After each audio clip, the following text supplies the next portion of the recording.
오늘 바벨론 암호라고 부르는 것을 다루겠습니다. 저는 다니엘서를 좋아합니다. 제가 10대 사역을 시작했을 때 주님께 바벨론에서 다니엘이라는 젊은이에게 주신 것과 같은 총명의 영을 달라고 요청했습니다. 다니엘이 당시 바빌로니아 제국의 본부였던 바벨론으로 느부갓네살 군대에 의해 포로로 잡혀갔을 때가 아마 17살이었을 것입니다. 저는 그때 16살이었고 수년간 기도했습니다. 성경의 신비와 사랑에 빠졌고 실제로 이스라엘에 처음 간 후 성경 예언에 반했습니다. 저는 오늘 많은 사람들이 연구하지 않는 부분에 대해 초점을 맞추고 싶습니다. 예언에 대해 이야기할 때 대부분 예언 설교자들은 사복음서인 신약 성경에서 고대 이스라엘이 회복되고 땅이 회복되는 것에 대한 몇 가지 성구를 가져옵니다. 하지만 다니엘서는 건너뛸 때가 있습니다. 만약 모든 상징이 어떻게 결합되는지 보여줄 사람이 없다면 다니엘서는 복잡한 책이 될 수 있기 때문입니다. 다니엘서에서 이것을 보여줍니다. 첫째, 바벨론에서 로마 제국의 부상까지 예언적 제국의 순서를 보여주고 있습니다. 바벨론, 페르시아, 그리스, 로마 제국의 순서로 진행됩니다. 두 번째, 이 책에서 하는 일은 적그리스도 제국의 부상을 보여줍니다. 매우 구체적으로 10뿔이 일어나고 또 다른 한 뿔이 나오는데 3뿔을 뽑습니다. 이집트, 리디아, 에티오피아 3개국의 새 리더를 뽑아내고 그 자신의 리더로 교체합니다. 10뿔은 10왕의 상징으로 간주됩니다. 뿔은 권세와 권력과 리더십을 나타냅니다. 그들은 자신을 적그리스도와 정렬시킬 것입니다. 저의 뒤편에 작은 이미지가 있습니다. 10개의 발가락이 있고 그것은 10왕을 나타냅니다. 짐승은 10개의 뿔을 가지고 있고 그들은 마지막 날에 일어날 것입니다. 아직은 여기에 없습니다. 아직 적그리스도 아래 조직되지 않았습니다. 그러나 미래에 일어날 일입니다.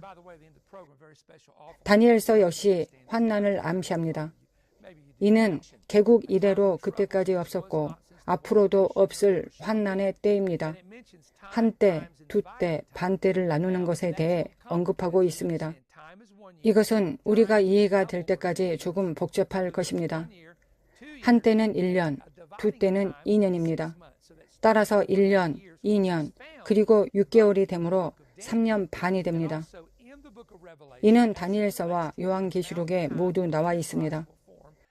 적그리스도가 8번째 왕이자 마지막 왕국을 형성할 기간과 관련되어 있습니다.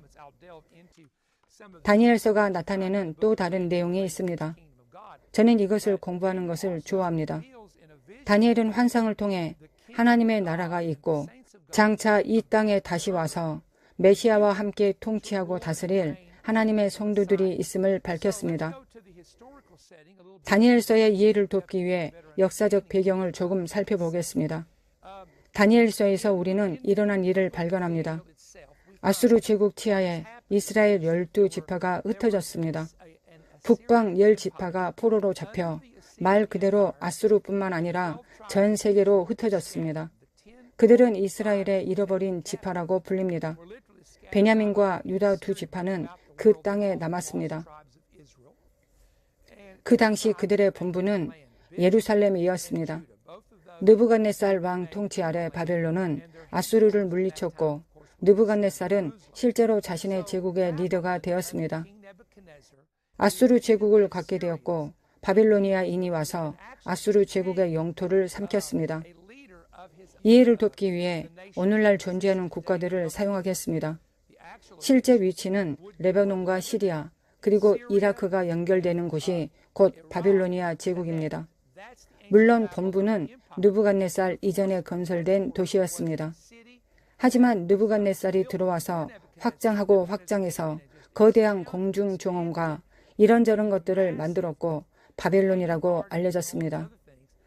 흥미로운 점은 바빌로니아 제국이 예루살렘 도시를 파괴하고 성전을 파괴하고 유대 성전의 보물을 바벨론으로 가져간 다음 예루살렘에 있는 유대인들을 잡아서 그의 통치하에 포로로 삼은 최초의 제국이었다는 것입니다. 바빌로니아인들이 예루살렘을 침략하여 멸망시키려고 하는 이유는 첫째, 바벨론은 매우 큰 재정적 빚을 지고 있었고 성전에 침입하여 금과 은을 빼앗음으로써 경제적 가치를 증가시켰습니다.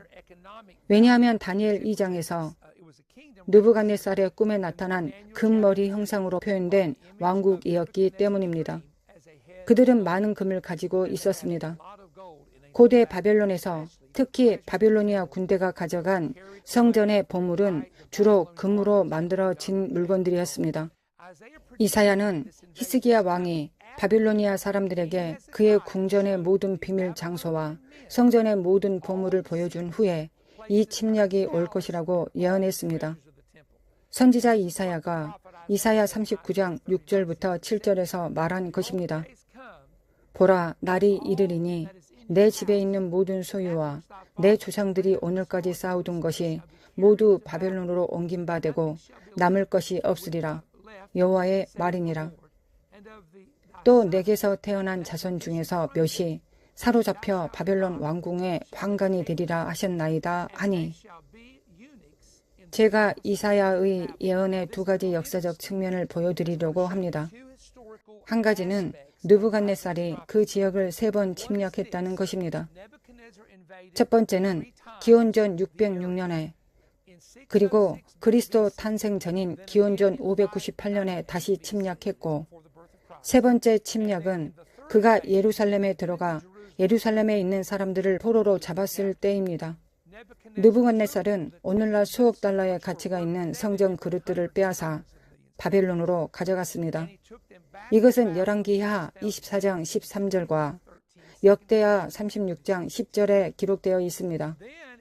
그리고 환관이 될 젊은이들이 있을 것이라고 예언되어 있습니다. 환관은 성적 관계를 가질 수 없도록 육체적으로 무언가를 한 사람이거나 결코 결혼하지 않고 여자를 알지 않기로 선택하여 왕의 궁전에서 섬긴 사람이 될 수 있습니다. 느부갓네살은 유대민족과 의사소통할 수 있도록 갈대아어를 가르치기 위해 유다 자손 중 4명의 젊은이를 선택했습니다. 이것이 4사람의 임무 중 하나였습니다. 다니엘서에 이름이 나와 있는데 다니엘, 하나냐, 미사엘, 아사랴입니다. 하지만 바빌로니아 이름으로 바뀌어 벨드사살, 사드락, 메삭, 아벤누고입니다. 다니엘은 왕이 그에게 부여한 바빌로니아 이름인 벨드사살이라는 이름을 사용한 적이 없습니다. 그는 자신의 이름인 나 다니엘은 이라고 말했습니다. 다니엘서 전반에 걸쳐 다니엘이라는 이름을 사용했는데 이는 그의 히브리어 이름입니다. 역대하 36장 20절, 21절에서 포로로 잡혀간 이유를 다니엘은 우리에게 알려줍니다. 칼에서 살아남은 자를 그가 바벨론으로 사로잡아가매 우리가 거기서 갈대아 왕과 그의 자손의 노예가 되어 바사국이 통치할 때까지 이르니라. 이에 토지가 황폐하여 땅이 안식년을 누림같이 안식하여 70년을 지냈으니 여호와께서 예레미야의 입으로 하신 말씀이 이루어졌더라. 이것이 말하는 의미는 레위기의 슈미타 사이클, 즉 성서력의 7년 주기에 50년마다 농사를 짓지 말라는 율법이 있다는 것입니다. 사실 나팔은 49년째 불렀습니다. 50년째에는 그해 내내 농사를 짓지 않고 가축들이 쉬었고 땅도 쉬었습니다. 그런데 이스라엘은 그것을 순종하지 않았습니다. 그래서 예레미야 25장 11절에 기록되어 있습니다. 이 모든 땅이 폐허가 되어 놀랄 일이 될 것이며 이 민족들은 70년 동안 바벨론의 왕을 섬기리라. 슈미타 사이클을 지키지 않았기 때문입니다. 하나님은 70년 동안 바벨론 왕에게 포로로 잡혀가는 것을 허락하실 것입니다. 그럼 왜 숫자 70이 되었을까요? 이스라엘이 십계명을 어겼기 때문입니다. 레위기 26장 18절에 기록되어 있습니다. 사실 레위기 26장에 이것은 4번이나 기록되어 있습니다. 하나님은 이스라엘이 그분께 불순종하면 7배로 벌을 받을 것이라고 말씀하셨습니다. 10계명을 받아 어긴 각 계명에 대해 7배로 벌을 받았습니다. 즉 10 곱하기 7은 70이 됩니다. 이것이 그들이 바벨론 포로로 잡혀간 이유입니다. 여기에 흥미로운 점이 있습니다. 그들이 70년 동안 거기에 있었다는 것입니다. 맞습니까? 바벨론에서 죽어서 결코 돌아올 수 없었던 유대인들이 많았지만 바벨론에서 살아남아 실제로 돌아올 수 있었던 유대인들도 있었습니다. 다니엘은 결국 바벨론에서 죽게 된 사람들 중 한 명이었습니다. 이제 다니엘서에서 언급하는 환관이 된 사람들의 이름을 무엇이라고 부르는지 살펴볼 것입니다. 우리는 그들을 사드락, 메삭, 아벳느고라고 알고 있습니다. 그러나 바빌로니아 언어로 그들에게 주어진 이름을 알아보겠습니다. 히브리어로 다니엘은 하나님은 나의 심판자이시다라는 뜻입니다. 그들은 그를 벨드사살이라고 불렀는데 바알의 재무관이라는 뜻입니다. 하나냐는 히브리어로 하나님은 은혜로우시다라는 뜻입니다. 그를 바빌로니아 이름인 사드락으로 바꾸었는데 아무의 메신저를 의미합니다. 미사엘의 히브리식 이름은 하나님은 어떤 분이신가 라는 것을 의미합니다. 그를 메삭이라고 불렀는데 아무라는 뜻입니다. 아무는 바벨론에 실제로 있었던 우상신이었습니다. 히브리어 이름 아사랴는 하나님은 도움이시다라는 뜻입니다. 그를 아벳느고라고 불렀고 이는 바벨론의 신 느고를 숭배하는 사람을 의미합니다. 여기서 우리는 그들에게 주어진 이러한 이름들을 볼 수 있습니다. 다시 한번 말씀드리자면 다니엘은 그의 히브리어 이름인 다니엘을 75번 사용했습니다. 그것은 그가 이 바빌로니아 이름에 대해 어떻게 생각하고 있는지를 말해줍니다. 다니엘 1장 11절에 환관장이 세운 감독자 멜살이라는 사람이 있었는데 그는 다니엘을 매우 사랑했습니다. 그는 다니엘이 가장 훌륭하고 용모가 아름답고 지혜로운 사람이라고 생각했습니다. 그래서 이 젊은이들을 잘 돌보았습니다. 바빌론 초기 왕인 느부갓네살은 다니엘서의 첫 부분에 나옵니다. 그 다음 다니엘 5장 1절에서 벨사살 왕이라는 또 다른 왕이 등장합니다. 그는 바벨론 왕이고 마지막 왕 중 한 명입니다. 이 왕이 벽에 쓰여진 글을 보고 나서 메대와 바사가 점령했기 때문입니다. 다니엘서 1장에서 12장까지 전반에 걸쳐 요약을 해드리겠습니다. 두 천사가 다니엘서에 가끔 언급됩니다. 하나는 8장 16절과 9장 21절에 언급된 천사 가브리엘이고 다른 하나는 10장 13절과 12장 1절에 언급된 대천사 미가엘입니다. 미가엘은 전쟁하는 천사장이며 가브리엘은 하나님의 말씀에서 계시를 가져오는 계시의 천사입니다. 특히 예언과 관련된 것을 가져옵니다. 이 두 천사는 다니엘서 전체에 걸쳐 활동합니다. 다니엘은 선지자라고 불렸습니다. 그는 느부갓네살 왕에게 끌려갔을 때 10대였습니다. 그는 유다 지역 출신이었고 물론 유다 지파는 왕족이었습니다. 유다의 왕이었던 사람들이 태어났고 다니엘 1장 3절에서 보면 알 수 있습니다. 다시 말해 그는 태어날 때부터 왕과 연결되어 있었습니다. 다니엘은 또한 환관이었을 수도 있습니다. 이사야 39장 7절에 따르면 유다의 아들들이 왕궁의 환관이 될 것이라고 했습니다. 이 예언은 이 사건이 사드락, 메삭, 아벳느고, 다니엘에게 일어나기 100여 년 전에 기록되었습니다. 다니엘의 세 친구는 약 3년 동안 훈련을 받았고 모두 왕의 상에 앉아 바벨론 체제, 바벨론 경제, 갈대아 언어 및 기타 모든 것들을 배웠습니다. 다니엘에 대해 알아야 할 것은 그가 타협하지 않는 사람이었다는 것입니다. 그는 왕이 마시는 포도주를 마시지 않았고 우상에게 제사한 고기를 먹지 않았습니다. 그는 항상 기도했습니다. 하루에 3번까지 기도했습니다. 다니엘은 왕궁에서 그를 높여주는 은사를 가지고 있었습니다. 이전과 같은 예언적 꿈이 있을 때마다 박수들은 그것을 해석할 수 없었고 다니엘에게 그 꿈을 해석하도록 했습니다. 사실 꿈을 해석하는 그의 은사는 다니엘서에서 3번 언급되어 있습니다. 다니엘 2장은 금속 신상의 꿈이고 4장은 땅에 있는 나무 그루터기에 대한 꿈이고 5장은 벽에 쓰인 글씨입니다. 다니엘은 다니엘서에서 천사 가브리엘에 의해 하나님의 사랑받는 자라는 칭함을 받았음이 분명합니다. 그는 하나님께 큰 은총을 입었고 바벨론에서 하나님이 그에게 보내신 천사의 도움으로 큰 도움을 받았습니다.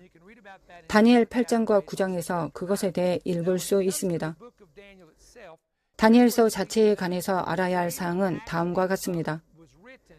첫째, 다니엘서 1장과 2장은 초반에 히브리어로 쓰여졌고 그 다음 중간부터 아람어로 바뀌기 시작했는데 2장 1부부터 8장까지 아람어로 쓰여져 있으며 히브리어와 아람어 2가지 언어로 쓰여졌습니다. 둘째, 다니엘은 그의 책에서 7 예언적 시기를 다루고 있습니다. 바벨론으로 시작하여 대환난 기간으로 끝나고 다음은 메시아가 돌아오는 기간입니다. 그것에 대한 이미지는 손대지 아니한 돌이 나와서 마지막 때 이 세상의 왕국에 떨어지는 것입니다. 셋째, 다니엘이 바벨론에서 마지막 때까지 2600년의 역사의 기간을 다룬다는 것입니다. 지금 우리는 2600년을 넓은 의미로 사용하고 있습니다. 다른 말로 하면 그는 바벨론의 역사부터 메시아가 돌아오는 마지막 때까지의 모든 것을 담고 있습니다. 이것이 다니엘서가 계시록이라고 불리는 이유입니다. 그것은 확실히 요한계시록을 보완합니다. 왜냐하면 요한계시록은 다니엘이 다니엘서에 기록한 것과 같은 일부 상징을 사용하기 때문입니다. 다니엘서는 계시록이 쓰여지기 600년 이상 전에 쓰여졌다는 것입니다. 다니엘서는 12장으로 구성되어 있습니다. 예언적 정렬과 마지막 때의 시기와 관련된 5개의 다른 장이 있습니다. 2장의 첫 번째 꿈은 금속 형상입니다. 두 번째 꿈은 다니엘 4장에 새와 놋줄로 둘러싸여 땅에 남겨둔 나무 구루터기입니다. 다니엘 7장과 큰 바다에서 나오는 큰 짐승 4마리가 세 번째 환상입니다. 다니엘 8장에 2 뿔을 가진 순양과 그들이 서로 어떻게 싸우는지에 대한 환상이 있습니다. 그들은 이미 성취된 2개의 주요 예언 제국의 리더십을 나타냅니다. 오늘날 우리에게 매우 중요한 5번째 환상은 다니엘 9장입니다. 이것은 71회의 예언이라고 불립니다. 다니엘 9장 27절 71회의 예언에서 적 그리스도는 많은 사람들과 더불어 7년인 한 이래 동안의 언약을 굳게 맺고 그 이래의 절반에 제사와 예물을 금지할 것입니다. 그리고 다니엘 12장에 언급한 그 환난의 때가 옵니다. 이 환난의 때는 개국 이래로 그때까지 없었던 일이 될 것입니다. 신약 성경에 따르면 장차 일어날 대환난이라고 불리는 때입니다. 이러한 장들의 계시에서 바벨론에서 로마에 이르기까지 적 그리스도와 함께 통치할 마지막 10왕에 이르기까지 예언적 제국의 순서를 알려줍니다. 이 모든 것이 다니엘서에 기록되어 있습니다. 놀랍지 않습니까? 또한 적 그리스도와 그의 10왕이 통치하는 마지막 왕국에 대한 계시가 기록되어 있습니다. 적 그리스도는 요한계시록에 42개월 동안 통치하는 8번째 왕국이라고 불리는 마지막 왕국을 형성합니다.